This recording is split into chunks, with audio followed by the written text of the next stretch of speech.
Coming up next on 10 Eyewitness News, the scorching heat. How are people coping? What are the dangers? And when will it cool off? Well, Marci, it looks like it'll cool off about Thursday. Nudists strip down and get upset every time the cows come home. The squeeze game in the NBA playoffs, and a former platoon tries a new career. And mini horses. Small animals mean big business. I'm Dick Wood. And I'm Marci Elliott. 10 Eyewitness News is next.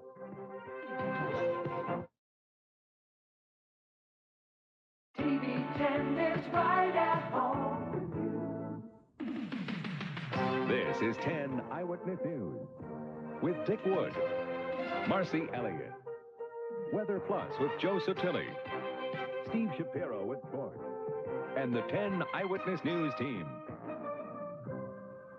Good evening. The heat is on all across the Capital District. Most of us are sweating it out, wondering if there's any relief in sight. I want to jump in the freezer and stay there. It seems people will do just about anything to beat the heat during this second day of near record warmth. Some folks find it's better to do absolutely nothing at all, but those who are on the go have a few ideas about keeping their cool. Well, having a cold beer and just trying to stay in the shade. I'm just taking off my shirt, wearing practically nothing. Well, We have a big shady tree. We're going to get under our tree. you sweat a lot, drink lots of soda, and hope that the people out here have patience with you when you're a little bit slower than you might normally be. And with an update on the heat wave now, here's Joe. Dick, here's the situation quite clearly. We've got a big high-pressure system. Think of it as a big dome, and the air is just rolling off of this dome in a clockwise fashion. Well, what does that mean? This high is driving this hot air out of the southwest right into our area, and the hot air tends to carry more moisture. Now, over the past day or two, it's been dry, but as this hot air really entrenches itself, over the next 24 hours, the humidity is going to go up, so the sweat on your body is not going to dry off very quickly, so it's going to seem hotter. We're going to be in the 90s again tomorrow, but by Thursday, a sweep of cool air will move on in here and cool us off, but maybe some thunderstorms. Have the weather forecast for you in just a bit. Marci. Thanks, Joe. This hot, dry weather is causing some serious water problems. At least 9 area communities have placed bans on car washing and lawn sprinkling as water levels continue to fall. Here is a list of who is affected so far. The village and town of Colony, Schuylerville, Victory Mills, Rexford, Hillside, Glenville, Rotterdam, and Latham. Residents are being asked to conserve water until further notice. Well, everyone should take notice of this. This heat can be hazardous to your health. Joining us now is 10 Eyewitness News medical expert Dr. Edward Geer. Doctor, thanks for being with us. I'd like to have you with us. How is the heat affecting people? Well, quite severely. And unfortunately, the worst kind of heat is a heat wave where people haven't had a chance to become adjusted to the heat. That's a real problem for us. How about some tips on how to avoid problems outside in the heat? One of the major problems is that people become dehydrated. They simply don't drink enough fluids. It's hard to have very ill effects of heat if you're drinking enough fluid. So that's number one. Number two is obviously stay out of the direct sun as much as possible. Wear loose, reflective, that is light-colored clothing. Another thing is look after the very young and the very old. They're especially vulnerable to the heat. Doctor, this question is something to think about. There are a lot of people who have to make their living. They have to be outside to make a living. What do you say to people like that? Well, the best advice is let your body be your guide. If you're feeling dizzy, nauseated, extremely weak, get out of the heat as quickly as possible. And if you have to be out, wear something over your head to protect yourself from the sun, and drink plenty of fluids as you work. Okay, Dr. Edward Geer, we thank you for joining us. You're welcome. A long court battle involving nudists is threatening the livelihood of a nearby Berkshire County farm. Eyewitness News reporter Doug Myers tells us a battle over fencing could end next week with the farm being sold at auction. These farm animals don't wear clothes. Neither do these people next door at the Birchacres nudist camp. Yet for years, they've continued to get under each other's skin. I get along fine with the animals. The problem is what they leave behind, and there's really nothing that we can do to stop the animals from coming on the property. The court says farmer Wanda Halton owes $7,000 in unpaid fines for failing to keep her animals behind a fence. The farm is to be sold at auction next week. Halton contends the nudist harassed both her and her late mother for years, at times walking nude through their yard, speeding on this road. I think it aided in the death of my mother, and I think that it's put a lot of stress on the entire family and on our living conditions. We really don't live like normal people. Now, the nudists I talked to say it's the worst in the spring when there's more of what the animals leave behind in the grass here. But right about now, all they're concerned about is getting their cars up the road and worried about some stampede. Yeah, well, we almost ran over some chickens. They were running back and forth across the road. I've never noticed them personally. I know other people have, but as long as they don't get in my way, I don't see why we can't coexist. Farmer Halton says Birch Acres could solve the problem for its clients by fixing its own fences. But nudist Wadliger says there's no economic benefit for him. It's up to the farmer to keep beast from man. Doug Myers, 10 Eyewitness News in Hancock, Massachusetts. Farmer Wanda Halton is trying to stall any auction of her property, so everybody involved may have to get dressed for court one more time before this case gets resolved. A spectacular accident in Troy tonight leaves a number of people hurt. Troy police say an ambulance and a car collided on Peoples Avenue near 15th Street late this afternoon. Some of the injured were rushed to area hospitals. The extent of their injuries is not known. An investigation is underway at this hour. And in Manans, firemen made quick work of a house fire on 8th Avenue and 1st Street. Firemen were called to the two-story brick building around 4:30. No injuries reported. A close call near the Northway leads off 10 Eyewitness News at a glance. Police say this tractor-trailer flipped over on the access road to the Northway near State Route 20. Police will be shutting the ramp down shortly to upright the rig. The driver was not hurt. A truck accident in Williamstown, Massachusetts, claims the life of a driver and prompts an oil spill. Police say 23-year-old Marcel LaBelle of Pittsfield overturned his rig on Route 43 this morning. LaBelle was killed. His cargo of home heating oil leaked from the truck into the Hoosic River. Booms are in place tonight to contain the spill. An avalanche of lawsuits. That's what some legal experts are predicting after yesterday's landmark verdict holding a cigarette maker partially liable for a smoker's death. But Eyewitness News reporter John McLoughlin says the verdict of public opinion is not unanimous. The split verdict in a New Jersey courtroom found the companies partly responsible for the death of Rose Cipollone, who smoked a pack a day. Her husband, Antonio, awarded $400,000. The reaction here in Albany? I felt it should have been more, actually. I kind of like the verdict in that it will trigger more thought in this area. If I want to smoke, I'm going to smoke. It's not their fault that I'm smoking. And despite numerous documents and evidence, the cigarette makers were not found guilty of conspiracy to cover up the dangers. Still, some experts are predicting a new wave of lawsuits against the tobacco industry. But two of the most prominent attorneys here in the Capital District say they see no rush to file lawsuits as a result of the verdict. But I don't think it's going to open the floodgates simply because it's too costly. E. Stewart Jones notes that the award was only a fraction of the estimated $2 million it cost to press the suit. You can't afford to bring lawsuits that come out like that. And you've got to be aware of the facts that supported the jury's decision in this case. For instance, the jury agreed that Rose Cipollone was already addicted before 1966, when the warnings went on packs. Steve Coffey says post-1966 smokers might find it very difficult to sue and win. I certainly would not be rushing to the courthouse if I were a smoker to go in. And both attorneys cautioned that the entire verdict could be thrown out on appeal. John McLoughlin, 10 Eyewitness News in Albany. And both sides in the history-making case were still claiming victory.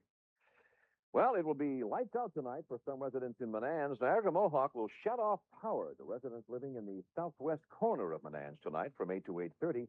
The heat caused some lines to separate last night, and officials want to repair the damage.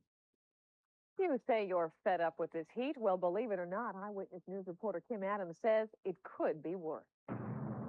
So you say it's too hot, just a little too humid.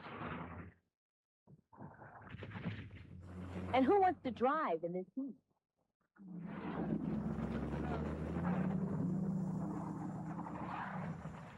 What's there to complain about? Just a few months ago, it was snowing everywhere, and you could barely drive down Albany Shaker Road.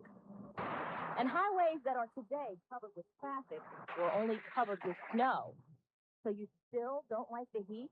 It's a little bit too hot like this. Well, while everyone sunbathes in the park and paddles in the pond, this was the only activity in high demand last winter. And this diner that's ready to serve hot, delicious meals was in the cold a few months ago. So now, what do you think of the hot weather? A few months ago, I was out here, it was 20 below zero. Are you telling me why? It's wonderful. So the next time you start complaining about how hot it is, just remember the way it was about 4 months ago, when you had to wear a hat, a scarf, coat, and gloves just about every day of the week. And then when you're finished, and you're looking for a laugh, just remember that this reporter wore these things in 90-degree weather. Yeah. Kim Adams, 10 Eyewitness News in Albany. Can I take this stuff off now?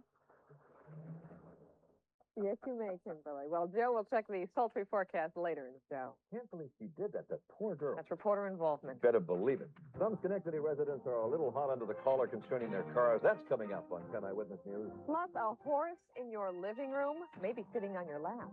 Stay with us. Tonight's 10 Eyewitness News is brought to you by Keeler Volvo for the driving sensation.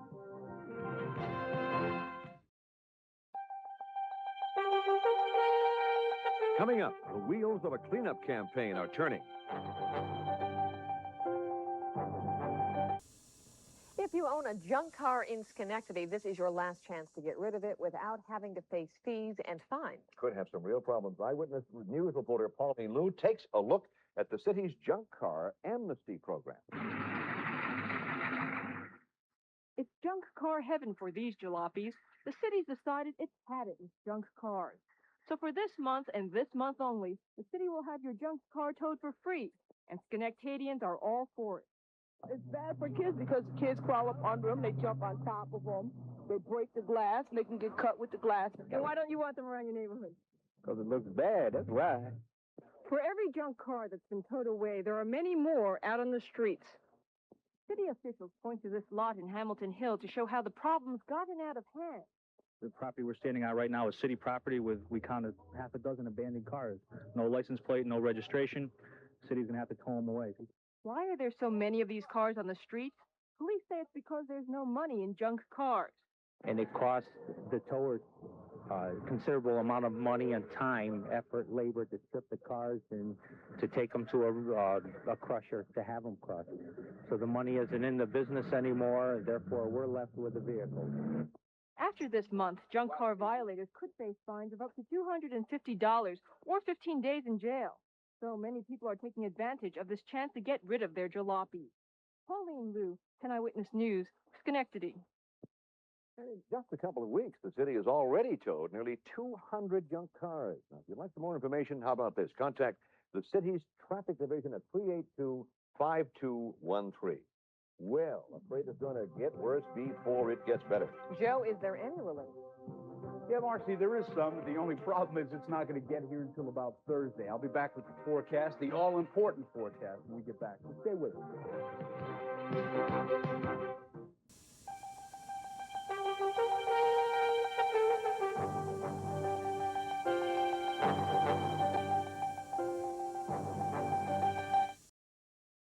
Joe, you hit it on the money. It hit 94 degrees. We're looking for relief, and I guess we're going to have to wait a little while. Yeah, one more day. One more day. Tomorrow's going to be another hot day. The humidity is going to climb, but then by Thursday, we'll have some showers and thunderstorms, and cooler weather will be on the way. Dramatic or just a little bit? No, we'll be into the 80s, I think, for the weekend. So it's going to be cooler, and the humidity will drop. Let's take a look at today. A hot day, to say the least. Paul Heisler with the video.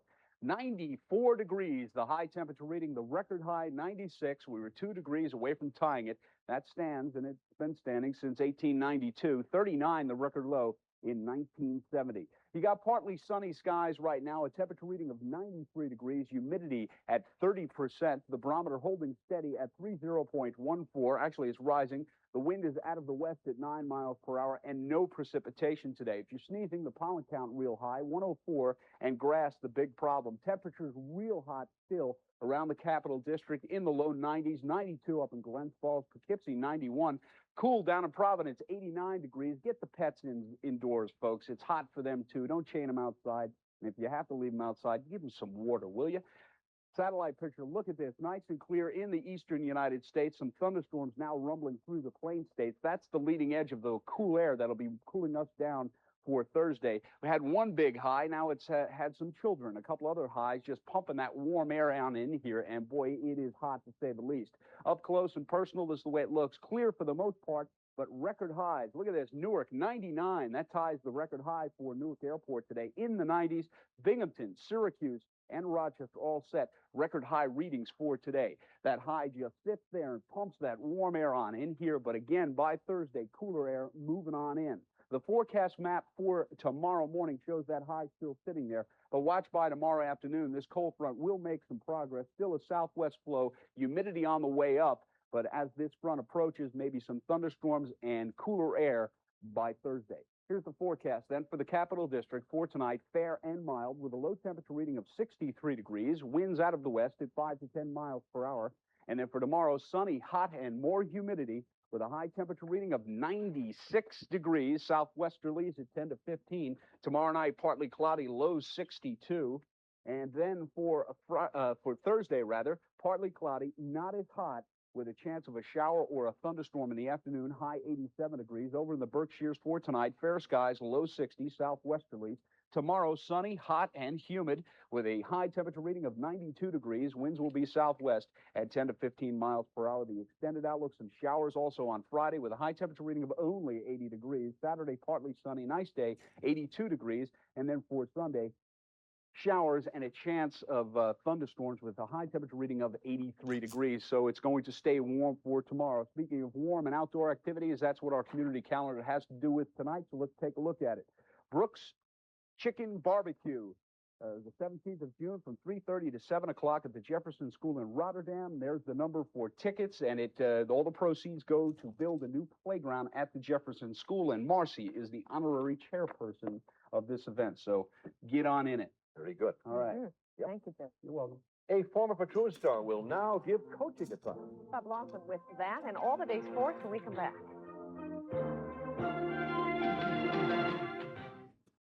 Bob Lawson making a return appearance. Yep. For Mr. Steve Basketball. Shapiro. Big game tonight. And when asked today about the prospect of trying to defeat the Lakers in Game 4 of the NBA championship without Isaiah Thomas, Detroit Pistons coach Chuck Daly was very blunt. He says it would be a disaster. Thomas says he wants to play despite his back injury, but it's possible he won't be up to it, or if he does play, will be ineffective. If Thomas is out, Joe Dumars will direct the Detroit offense. Lakers coach Pat Riley believes tonight's game could be pivotal in the series. You know, I always feel in the playoffs that when one team gets ahead 2-1, that the fourth and fifth game are what I call squeeze games. And it's their squeeze game from the standpoint that they've got to get it tied. And if we can get the win, then we're one game away from winning the whole thing. So I think the fourth game is probably going to be the most interesting game of all of them. Going into Game 4, the Lakers hold a 2-1 lead. Now, everybody knows that Lowe's Moore was a 4-year backcourt mainstay of the Albany Patroons. The 31-year-old Moore announced his retirement in April. What you might not yet know is that Moore is starting a new career as a college coach. Today, he was named the head coach of Hudson Valley Community College Vikings. Moore says coaching is a new challenge that he'd like to pursue to the highest level. HBCC, he'll succeed Dan Hitko. Also in Troy, RPI hockey coach Mike Odessa is again issuing those now familiar denials. Rumor has it that the New Haven Nighthawks of the American Hockey League are interested in Odessa. He says he's not a candidate for the job and doesn't know how the rumor got started. Odessa has 3 years to go on his contract with RPI. Meanwhile, 2 NHL coaches were canned today. Herb Brooks by the North Stars and Jack Cremier by the Penguins. At the Futures Tournament at Colony, Candy Kessler of Charlottesville, Virginia, still holds the lead midway through the second round. Kessler was 1 over through 9 holes. Her closest challengers, Michelle Bell and Chris Newton, are also playing well. Bell was 2 over through 9 today. Newton just 1 over. The cut will be made this evening, and the final round will be played tomorrow at the town of Colony. Marci? Okay, Bob, thanks. Dick? Okay. Hobbyists who collect miniatures are willing to shell out for the going rate to add to their collection, but only those collecting the latest in miniatures will then have to provide food and shelter for them. Here's Eyewitness News reporter Cary Berglund. Welcome to Rainbow Acres, where the men are men and the horses are midgets. Actually, they're miniatures. Keep holding along. Shirley Stewart got interested in miniatures from a magazine article when she was looking around for a business venture. Here in New York State, the business is still in its infancy, if you will. There are only some 400 miniatures around, compared to Texas, for instance, where you can round up some 4,000. I've always loved horses. And even when I was a little kid, if there was a horse around, I found it. Shirley's hoping her timing is right, that the business of little horses is about to be big here. And she says the horses really sell themselves. Not a small task, considering the $4,000 price tag. They respond. You know, if you give them affection, they give it back to you. This will give you an idea about how small these animals are when they're born. Little Bonbon here is just a week old today. But they can't get any bigger than 34 inches tall without losing their value. Son Joe helps buy the animals, and he plans to stay in the business. There's still room for it to diversify into going into Morgan type, Arabian type, and thoroughbred type. Get into your old clothes, go out and hug a horse. You know, she's right. There is a certain something about these miniature horses. In Ghent, Cary Berglund, 10 Eyewitness News. And once you've bought the miniatures, they only eat about $125 worth of hay a year. Not bad. Not at all. How do they get along with dogs and cats? That's it. We'll see you later. Goodbye for now.